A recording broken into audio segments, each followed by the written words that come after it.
Assalamualaikum warahmatullahi wabarakatuh. Alhamdulillahirabbil alamin. Segala puja dan puji hanya milik Allah yang maha menyaksikan, maha mengetahui segala-galanya, maha mendengarkan apapun yang terucap. Dialah Allah subhanahu wa ta'ala, penguasa segala takdir. Tidak ada yang bisa terjadi tanpa izin Allah. Walaupun bergabung jin dan manusia menghendaki, tapi kalau Allah tidak menghendaki tidak pernah terjadi. Allahumma salli ala sayyidina Muhammadin wa ala alihi wa ashabihi ajma'in. Sukses yang asli itu apa? Sukses yang asli itu masuk ke dalam surga.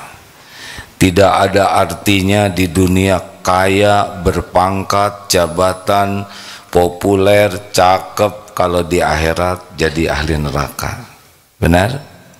Jadi sukses yang sebenar-benarnya adalah jadi ahli surga. Di dunia ini sukses, bahagia itu disebut apa kemarin? Hayatan thayyibah. Orang yang hidupnya sukses di dunia namanya hayatan thayyibah, kehidupan yang baik. Hidupnya tenang dalam segala keadaan. Dipuji, dicaci, sehat, sakit, dihormati, difitnah, diangkat, diturunkan, tetap dia ajeg, mantep, kalem. Karena hidup ini sepenuhnya adalah, halo, hidup ini apa? Ujian. Sepenuhnya adalah ujian. Surat Al-Anbiya ayat 35. Jadi hidup ini sepenuhnya ujian. Dicaci ujian, dipuji ujian, kekayaan ujian, miskin ujian, sehat ujian, sakit ujian. Yang bahagia yang bagaimana? Yang bisa lulus ujian. Apakah dipuji pasti bahagia? Tidak. Orang yang senang dipuji manusia justru orang yang susah bahagia. Karena ingin kelihatan keren, ingin kelihatan hebat, ingin kelihatan kaya, ingin kelihatan modern, maka hidupnya capek. Nah, berikut ini bahagia di dunia apa kuncinya? Dunia akhirat apa kuncinya? Iman dan amal soleh. Jadi kalau orang kurang bahagia artinya apa? Kurang iman dan kurang amal soleh. Pupuk iman apa? Ilmu. Pemandu amal apa? Ilmu. Kalau orang tidak belajar agama, dipastikan imannya akan kurang. Kalau imannya kurang berarti dia tidak akan tenang dalam hidupnya. Karena ala bizikrillah tatmainnul qulub. Camkan, hanya dengan ingat Allah hatimu akan tentram. Ingat ke selain Allah, kalau tidak segera kembali ke Allah, pasti tidak akan membuat bahagia. Ini rumus dasar, ini penting sekali. Setiap perbuatan akan kembali ke siapa? Kepada sendirinya. Kalau kita berbuat baik, siapa yang paling beruntung? Jawab, diri sendiri. Perlukah kita menunggu orang lain berterima kasih? Perlukah kita menunggu orang lain balas budi? Oh, tidak ada perlunya. Makin kita menanti-nanti orang lain menghargai kita, makin tidak bahagia hidup ini. Ini sengaja diulang-ulang terus sampai masuk di hati kita bahwa hidup ini bukan perkara gelar, pangkat, jabatan, popularitas, bukan. Itu nanti dikasih oleh Allah sebagai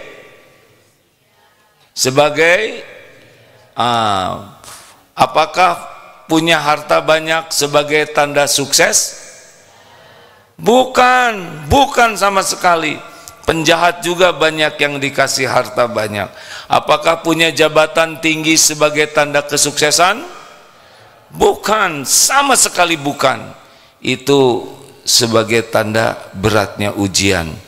Jadi di Indonesia ini yang ujiannya berat kalau punya jabatan siapa?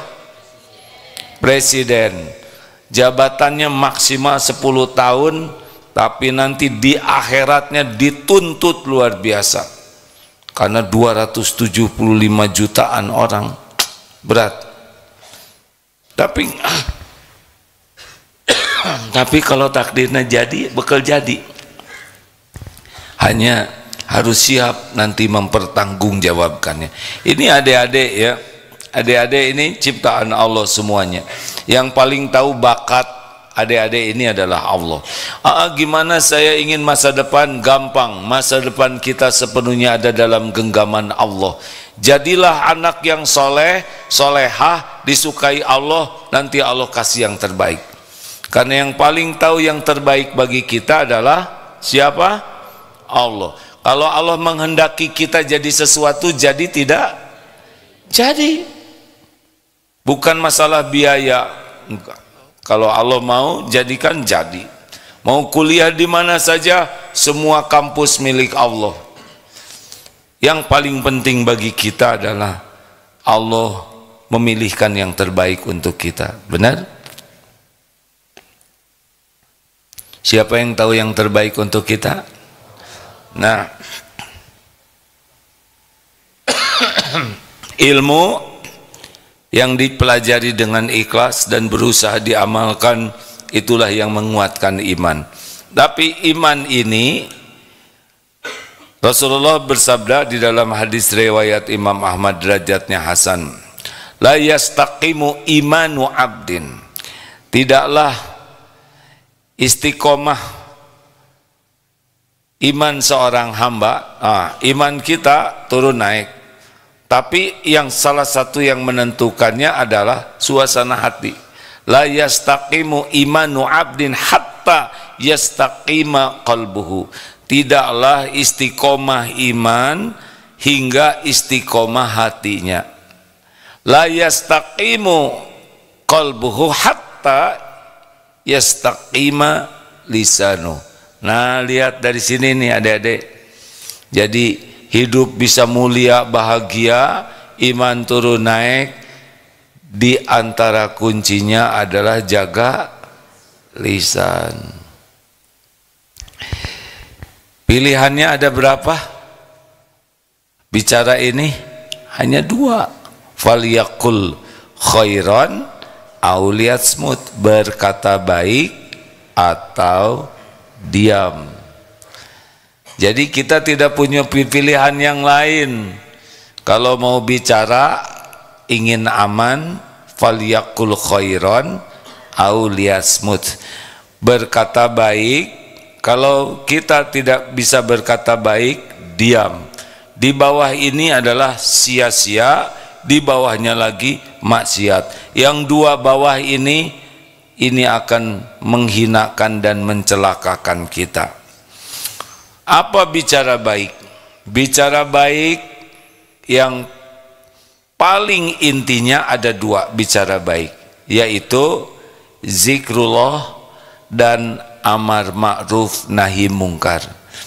Bicara baik itu ingat kepada Allah, apakah zikrullah, apakah baca Quran, pokoknya apapun yang menyebut nama Allah, mengingat Allah, itu adalah perkataan baik.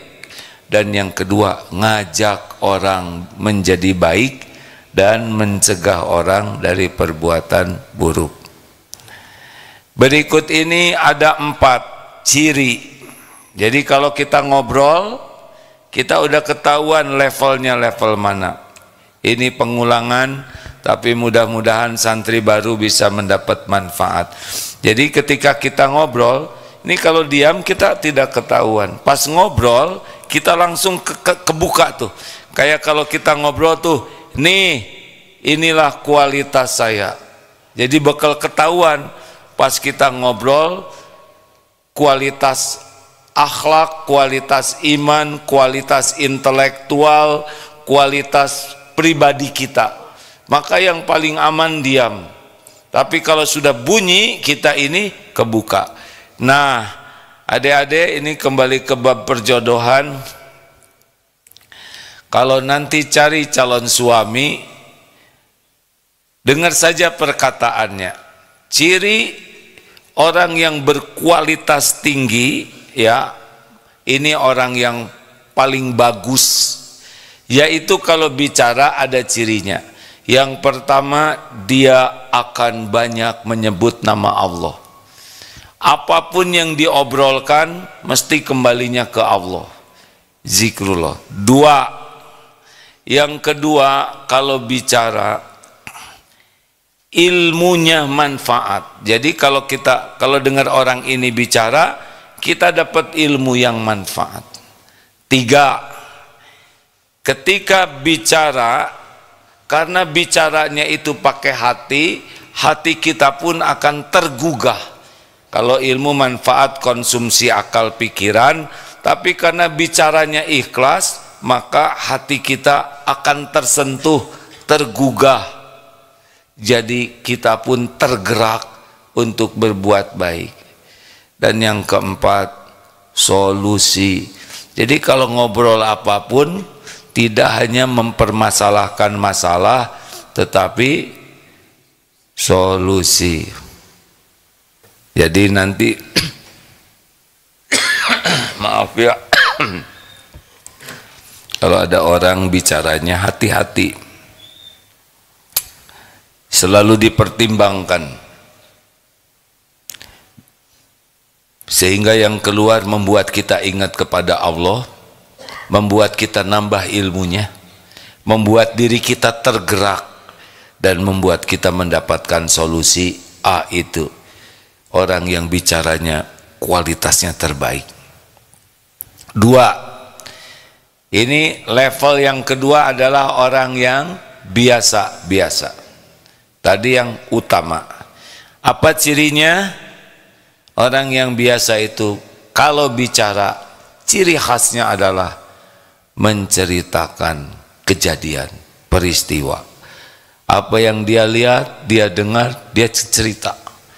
Ngomong terus. Ini kualitasnya di bawah.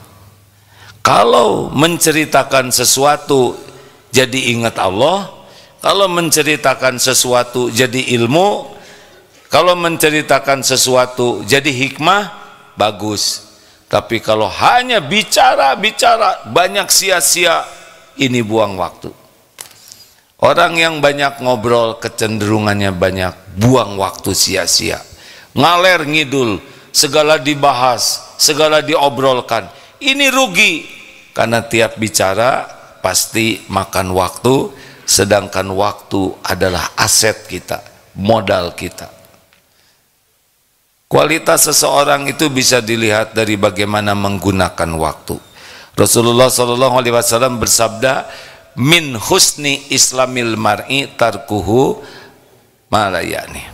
Di antara kualitas keislaman seseorang, dia meninggalkan perkataan, perbuatan yang tidak manfaat. Hati-hati, kalau tidak penting-penting amat, diam sajalah. Wah, kalau diam nanti saya dianggap bodoh. Oh, itu bukan penghinaan, kan betulan kita bodoh. 3, turun nih ya. Utama, biasa. Kalau ini banyak sia-sianya, segala diceritakan, segala dikomentari. Turun ke sini, orang yang rendahan. Utama, biasa, rendahan. Apa ciri orang yang rendahan? Ini orang rendahan nih, cirinya ada. Kalau bicara negatif, jadi mengeluh, mencela, ngerasulo, menghina, pokoknya nggak ada yang baik. Kalau bunyi itu celetak-celetuknya nggak enak didengar, komentarnya bikin sakit hati. Ada kan orang yang namanya tuh apa tuh, annoying apa tuh, bener bahasa Inggrisnya apa? Annoying, yang nggak enak aja. Ada orang yang kalau bunyi itu nggak enak. Kenapa ada orang yang kalau bunyi berkata sesuatu tidak enak? Tahu sebabnya apa? Karena hatinya tidak enak. Kenapa hatinya tidak enak? Karena hatinya banyak penyakitnya. Sombong, ujub, dengki. Kalau orang sudah banyak penyakit hati pada dirinya, misalnya ujub, merasa diri hebat, sombong, suka meremehkan orang lain, dengki, tidak suka lihat orang lain dapat nikmat, di sininya penuh penyakit, maka dia tidak nyaman. Kalau ini tidak nyaman, maka perkataan yang keluarnya juga, celetak-celetuknya, komentarnya, nanyanya, jawabnya, nggak ada yang enak didengar. Pernah dengar tidak yang begitu? Nggak enak aja.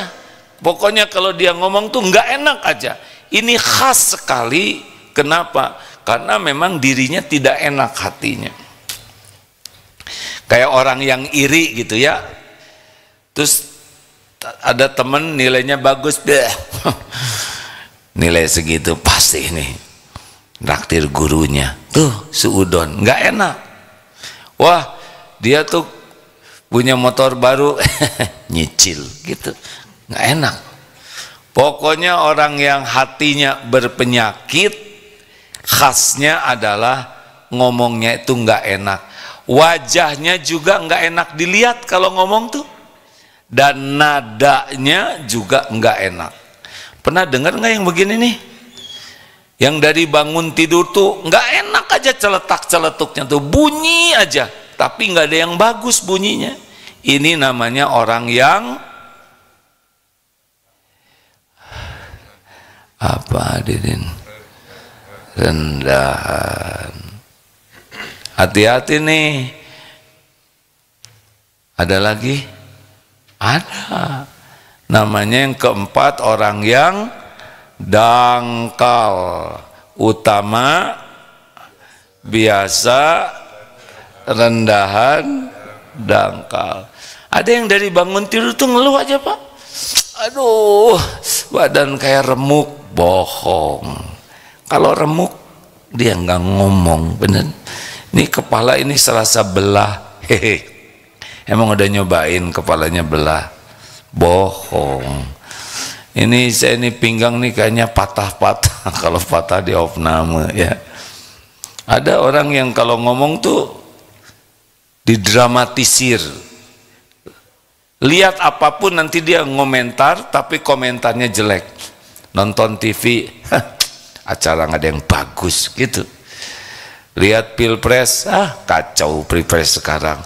Apa aja dikomentarin. Pernah dengar tidak, Bu? Ibu, orang yang ngomongnya negatif terus pernah dengar tidak? Yang jelas pernah dengar tidak? Jelas suaranya? Jelas dong, suara sendiri ya. Bagaimana nggak jelas? Yang jelas kan suara sendiri. Berjuang, berjuang. Yang keberapa, Pak? Yang keempat, dangkal. Apa cirinya orang yang dangkal? Cirinya adalah saya, I, ogut, gue, ik, anak. Jadi selama ngobrol itu, kalau orang yang dangkal itu nggak ada yang dipikirkan selain ngangkat-ngangkat dirinya terus. Dia tidak peduli dengan apapun, tapi yang dia peduli cuma satu, dia mengekspos dirinya supaya diakui, dihargai, dihormati, dikagumi. Jadi kalau ngobrol tuh selalu ujungnya saya, maaf belum dapat cerita lagi nih, belum cari misal begini, suara apa itu? Suara Aagim tahu, suara kucing. Dulu saya menggonggong, Pak, au au, suara anjing. Aduh, saya tersinggung, Pak. Salah sendiri, namanya senjata makan tuan. Itu suara kucing. Ih, lucu deh kucingnya, bulunya panjang kayak singa. Saya tahun lalu sudah pernah ke Singapura. Ih, nggak nyambung. Jadi apa aja ujungnya tuh pasti ke saya. Lagi lihat celengan, celengan kan macam-macam tuh, yang dari keramik. Celengan sekarang macam-macam ya. Loh, ini ada yang gajah-gajahan. Bagus nih, tahu nggak gajah tuh lambang apa? Lambang ITB. Suami saya kan lulusan ITB, keluarlah dari celengan itu keluar. Jadi apa aja pasti ujungnya saya. Dan kalau orang sudah cerita tentang dirinya, saya, pengalaman saya, ibadah saya, anak saya, harta saya, bisnis saya, kalau udah saya yang dominan disebutkan, hampir dapat dipastikan plus bohong. Di upgrade, dibagus-bagus, kecuali berat badan lah yang jarang di upgrade-nya. Berat badan saya itu dikurangin dan cicilan saya. Tapi kalau sudah yang lain-lain, itu gimana ya anak saya tuh ya, dah. Padahal dia tuh cuman sehari tuh cuman belajar ngapal Quran tuh cuman sejam, tapi dia bisa menghafal 2 lembar. Aduh, upgrade ya. Kata anaknya, enggak lah Bu, itu mah cerita ibu aja. Hati-hati loh, cerita anak itu kecenderungannya pakai bohong. Waktu saya umroh ya, udah. Itu waktu saya tawaf itu, nah udah. Kalau saya udah cerita, tiba-tiba orang tuh pada menyingkir. Pastilah nyingkir karena ada yang mau ngebersihin ya. Tapi nebeng terus. Saya ketika saya cium Hajar Aswad, saya terdesak-desak. Tiba-tiba ada tangan dari atas berjanggut, padahal askar, tapi dia ingin seakan-akan ditarik oleh malaikat. Bohong terus. Ketika saya cium Hajar Aswad, ternyata dia membalas ciuman saya. Lihat, sampai jeding, karena dia kebentur ke besinya, dia anggap sebagai ciuman balasan. Astagfirullahaladzim. Hati-hati, bukan tidak boleh menyebut saya, tapi goalnya apa dari nyebut saya. Hati-hatilah kalau sudah menceritakan diri, prestasi, nilai dan sebagainya, kecenderungannya adalah ngebohong, pakai bohong. Yang paling aman sudahlah, nggak usah segala diceritakan. Dengar ya, kalau kita disukai orang, terus kita cerita tentang kebaikan prestasi kita, dah orang udah suka, ya nggak? Mau ngapain lagi? Sekarang orangnya sebel ke kita, terus kita cerita tentang prestasi kita, dia makin enak. Ya, sudah. Lalu bagaimana cara bicara yang baik? Bagaimana santri, apa rumusnya? BMT Tensofales. Ini beda pisan dengan Kiai betulan mah. Kemarin mah kitab kuning, ini kitab coklat. BMT apa B-nya? Benar. Kalau bicara benar niatnya, benar isinya. M-nya apa? Manfaat. T-nya apa? Tidak menyakiti. Benar, manfaat, tapi nyepet.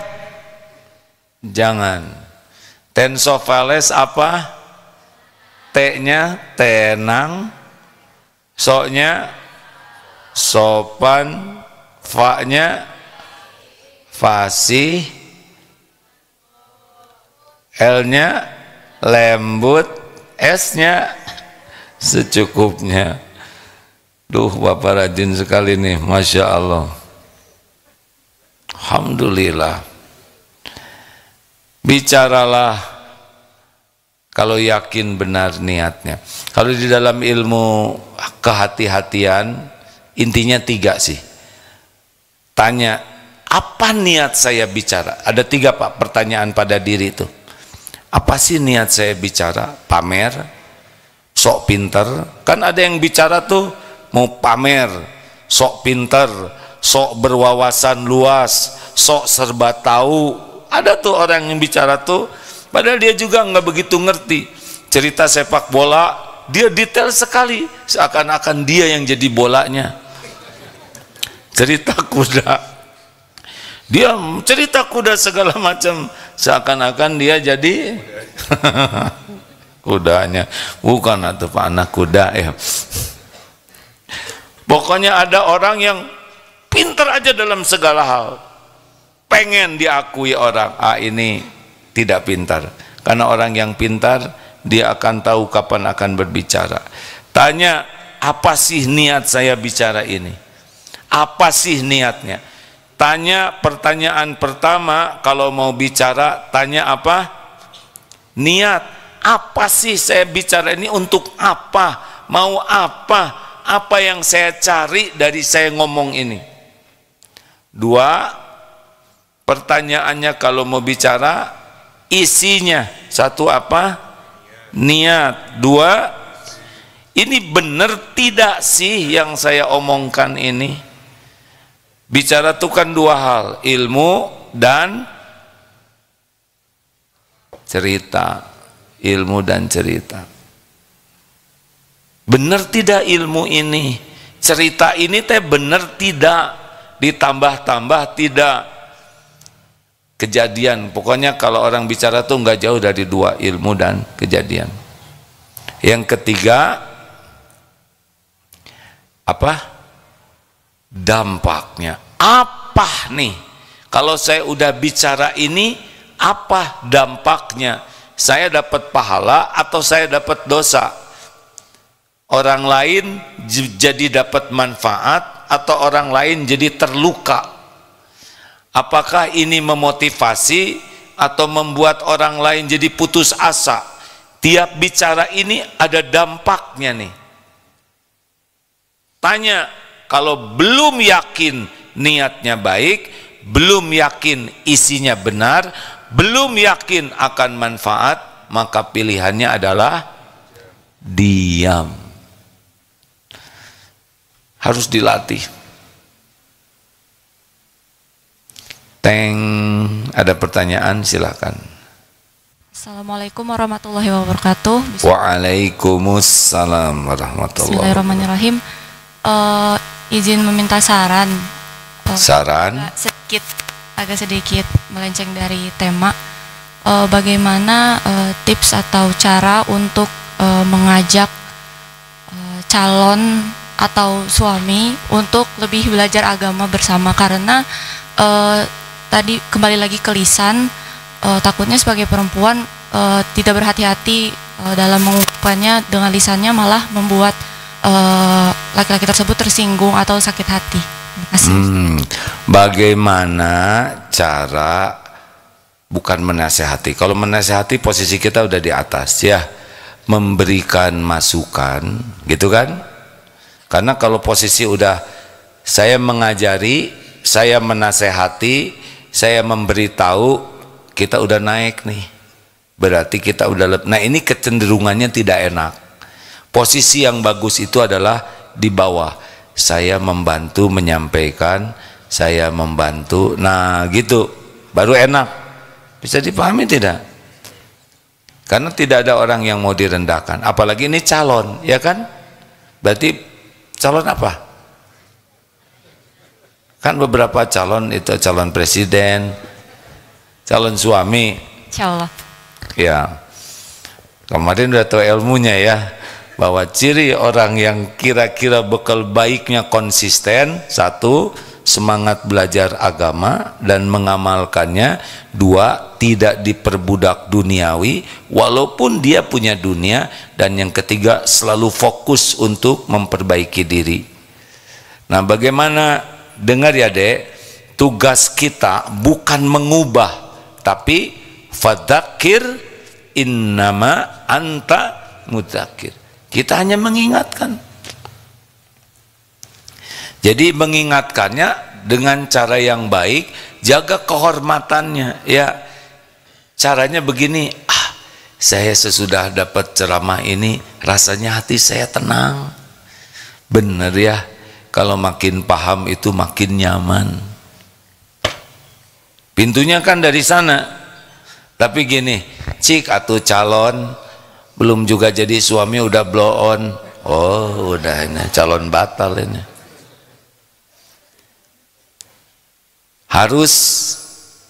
Harus posisi kita suportif namanya. Gini Dek, bagaimana kita bisa akrab dengan seseorang?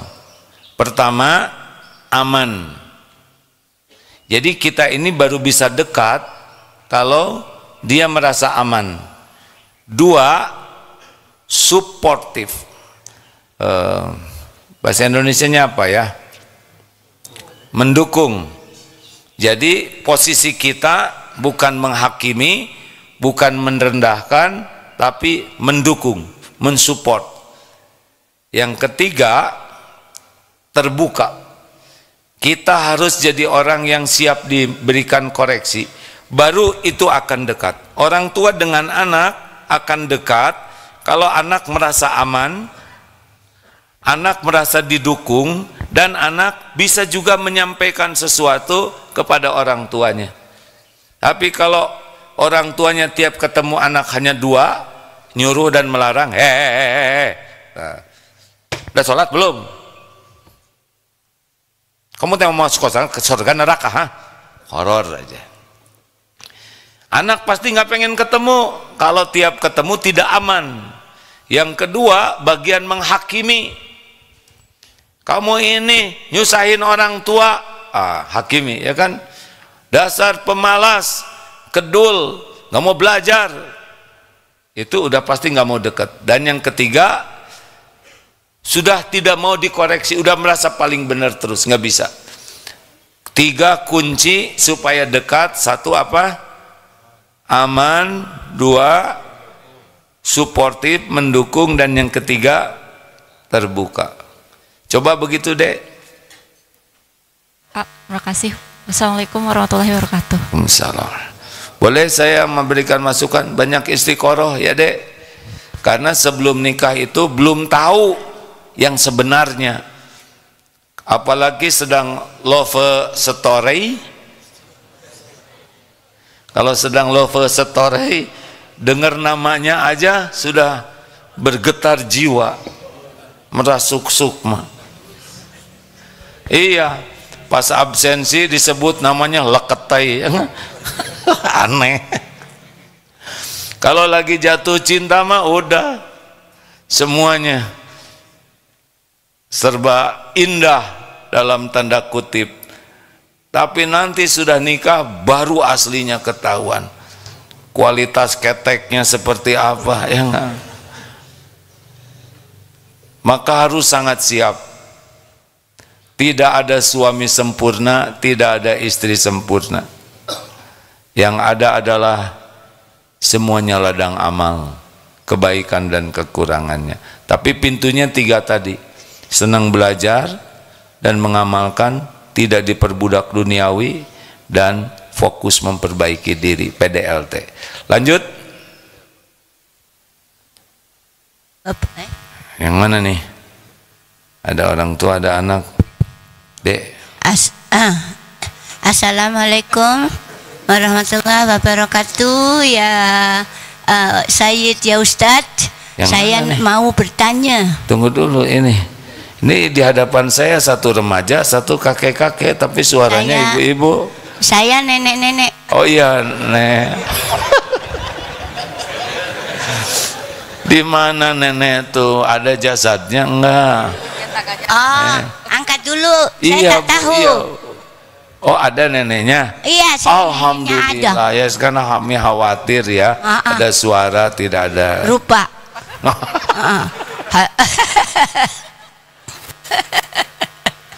Nenek usia berapa? Oh, 67 ya? tahun. Berapa, Nek? 67 tahun. 67 itu sulit, Pak, karena kalau dibalik jadi tapi 7, saya ada yang oh iya, Bu. tahu. Ya, boleh. Banyak yang saya tidak tahu. Saya mau bertanya, apakah kalau kita datang ke masjid terlambat, kemudian tidak bisa sholat tahiyat masjid dan tahiyatul wudhu karena sudah qomat, itu macam mana? Boleh diganti sesudahnya atau tidak? Oh, ini nenek dari mana? Nenek dari Jawa. Hah? Sugante Malaysia. Kalau Jawa itu ujungnya, Bu. Berantau di Malaysia 25 tahun baru balik. Oh. Saya jumpa AA Game di sana di Al-Hijrah. Oh, di Al-Hijrah TV Malaysia. Ya. Alhamdulillah. Sekarang jumpa di sini. Dan kenapa? Saya mau bertanya, tapi saya memang tidak tahu. Saya minta tolong dibagi tahu. Oh. Biar mati tersenyum.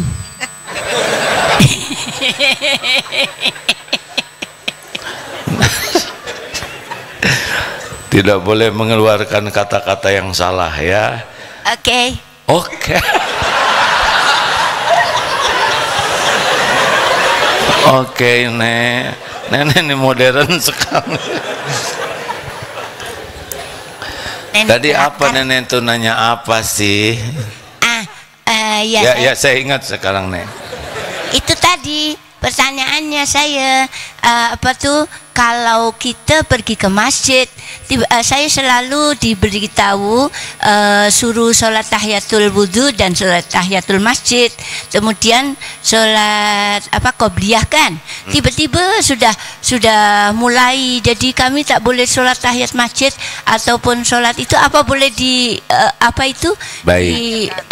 Sesudahnya atau tidak, itu sahaja. Baiklah. Ya. Terima kasih ya Ustadz, ya Ma'alim. Ya. Sudah, Nek. Bagaimana kalau ke masjid sedang azan, mau Jumatan, apakah kita tunggu azan selesai atau tahiyatul masjid?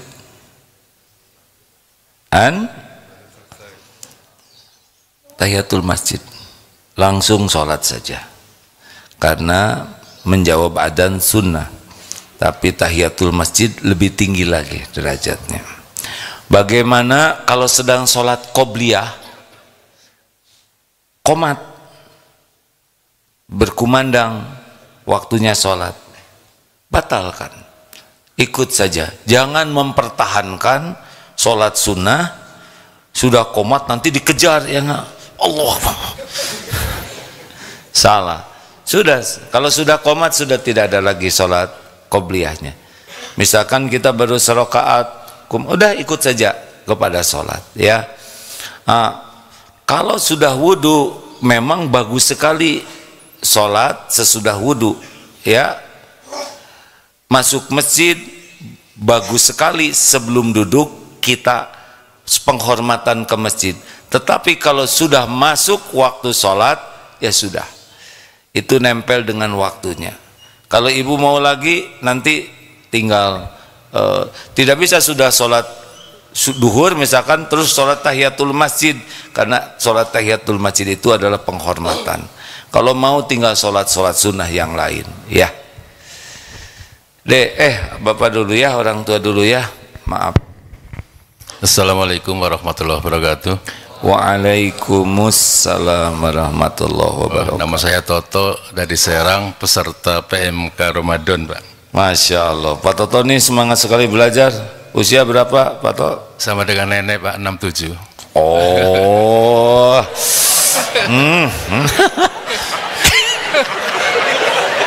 Ada apa nih? ini sia-sia nih pakai nyebut ada apa sih nyebut sama nenek segala, udah tinggal sebut aja 67 jadi gosip ya. Astagfirullah, silakan Pak. Astagfirullahaladzim. Saya tertarik sekali dengan materi hari ini memang cocok sekali dengan apa yang saya alami ya. Cuma dulu saya ini penyuluh pertanian gitu. Aslinya saya itu pendiam dulu. Aslinya pendiam. Ya, tetapi karena tuntutan kerjaan saya harus menyuluh, harus berbicara banyak di depan orang, sehingga saya harus ngumpulin anekdot yang macam-macam gitu loh Pak.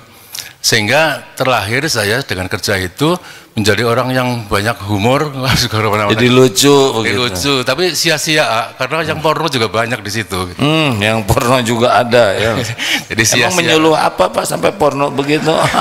Ya untuk pertanian, perhatian petani gitu supaya didengar gitu kan. Kalau sudah bicara begitu biasanya untuk mereka kan melihat saya gitu. Nah, kemudian sekarang ini saya menjadi orang yang banyak bicara, terlalu banyak bicara gitu. Kadang-kadang juga bicaranya sia-sia. Tetapi arahan pagi ini supaya saya nyetop itu semuanya kan, supaya tidak banyak bicara. Ini rasanya agak ya berat, tapi ya insya Allah saya akan kurangi pembicaraan saya. Tapi efeknya terhadap teman-teman saya. Kenapa ini si Toto yang biasanya begini tiba-tiba jadi pendiam? Apakah dia marah sama saya? Apa gimana nih kira-kira? Itu efeknya akan saya terima ketika saya merubah diri saya menjadi pendiam yang tadinya humoris gitu. Terima kasih. Ini kalau Bapak cerita masa lalu, saya juga cerita Pak. Ujian besar dalam hidup saya termasuk yang banyak bicara. Dulu pidato terus, plus lucu. Jadi kalau Bapak asalnya pendiam, kemudian jadi penyuluh, kemudian susah ngerem gitu ya. Kalau saya bakatnya banyak bicara, lucu lagi Pak. Merubah ini jadi diam itu tergantung tekadnya apa. Kalau tekadnya hanya jadi penggembira, ya mungkin jalan terus, tapi saya bisa celaka oleh mulut saya, karena penghuni neraka tuh sebagian besar dua, karena mulutnya, lisannya, dan kemaluannya. Bapak kalau berubah jadi diam, jangan jadi cemberut. Bicara itu tidak harus dengan kata-kata, raut muka juga bicara. Coba nih, saya tidak pakai kata-kata,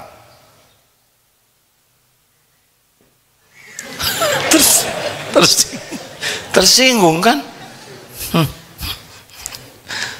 Jadi raut muka Pak, Rasulullah tidak banyak bicara. Bukan tidak boleh banyak bicara, tapi bicaranya benar, baik, atau diam. Udah declare Pak, maaf teman-teman, saya sedang belajar menahan, menjaga lisan. Sama bilang ke istri juga yang biasa banyak ngomong, tiba-tiba dia jadi gini, horor. Declare, saya sedang berlatih berkata baik atau diam. Gitu Pak? Cukup? Alhamdulillah, terima kasih. Jadi Bapak teh lucu ya. Alhamdulillah. Hati-hati yang suka ngebodor, karena sekali ketawa itu mancing terus gurauan, dan kalau terlalu banyak bergurau kecenderungannya keras hatinya. Silakan Dek. Baik, assalamualaikum warahmatullahi wabarakatuh. Waalaikumsalam warahmatullahi wabarakatuh. Izin bertanya Ustadz terkait materi pada kajian kali ini. Jika kita sudah mengingatkan teman kita untuk berkata-kata yang baik, tetapi dia tetap mengulangi dan mengulangi setiap harinya Ustadz, itu bagaimana Ustadz? Akankah dia sadarnya dengan diri dia sendiri, atau nanti kita perlu melakukan suatu hal untuk lebih menyadarkan teman kita Ustadz? Terima kasih. Satu, kalau kita punya teman perkataannya tidak baik, belum baik, satu, kita harus syukur, bukan kita yang seperti itu. Jadi kita tidak boleh dalam posisi merendahkan, karena beliau mungkin belum tahu. Kita pun bisa jaga lisan bukan karena kita hebat, tapi karena Allah saja nolong kita. 2, kalau ada teman perkataannya kurang baik, ini sebagai ladang amal bagi kita. Bantu menyampaikan, ingat membantu ya, jangan menghakimi. Tapi diingat, bukan kita yang bisa ngebulak-balik hati. Makanya selain bicara, pertanyaannya, apakah kita mendoakan? Tidak. Doakan, ya Allah, teman saya ini dari tadi belum berhenti-berhenti bicaranya, hanya Engkau yang bisa mengubahnya. Jarang orang mendoakan, ada menasehati. Nah, kalau belum berubah, ya kan tugas kita membantu, bukan mengubah. Gini ya, ini rumus nih, tuntut diri berubah, bantu yang lain berubah. Bukan menuntut dia berubah, bukan. Tuntut diri berubah, bantu yang lain berubah. Misal sebagai orang tua, tuntut diri sendiri berubah, bantu anak-anak bisa berubah. Bukan menuntut anak berubah. Kalau menuntut orang lain berubah, ini biasanya akan ada sikap yang kurang baik. Sampai kapan? Ya terus saja. Memang tugas kita kan hanya mengingatkan. Perkara orang berubah, hidayah taufik Allah subhanahu wa ta'ala. Gitu. Baik, terima kasih Ustadz. Assalamualaikum warahmatullahi wabarakatuh. Waalaikumsalam warahmatullahi wabarakatuh. Para pendengar yang budiman, mungkin teman-teman kok materinya ini diulang begini ya, karena yang ada di hadapan ini baru lagi. Jadi mudah-mudahan dengan pengulangan ini pun makin menguatkan, karena kita kadang lupa dengan ilmu yang sudah dipelajari. Terima kasih seluruhnya. Kita tutup dengan doain majelis. Subhanakallahumma bihamdik, asyhadu alla ilaha illa anta, astaghfiruka wa atubu ilaik. Assalamualaikum warahmatullahi wabarakatuh.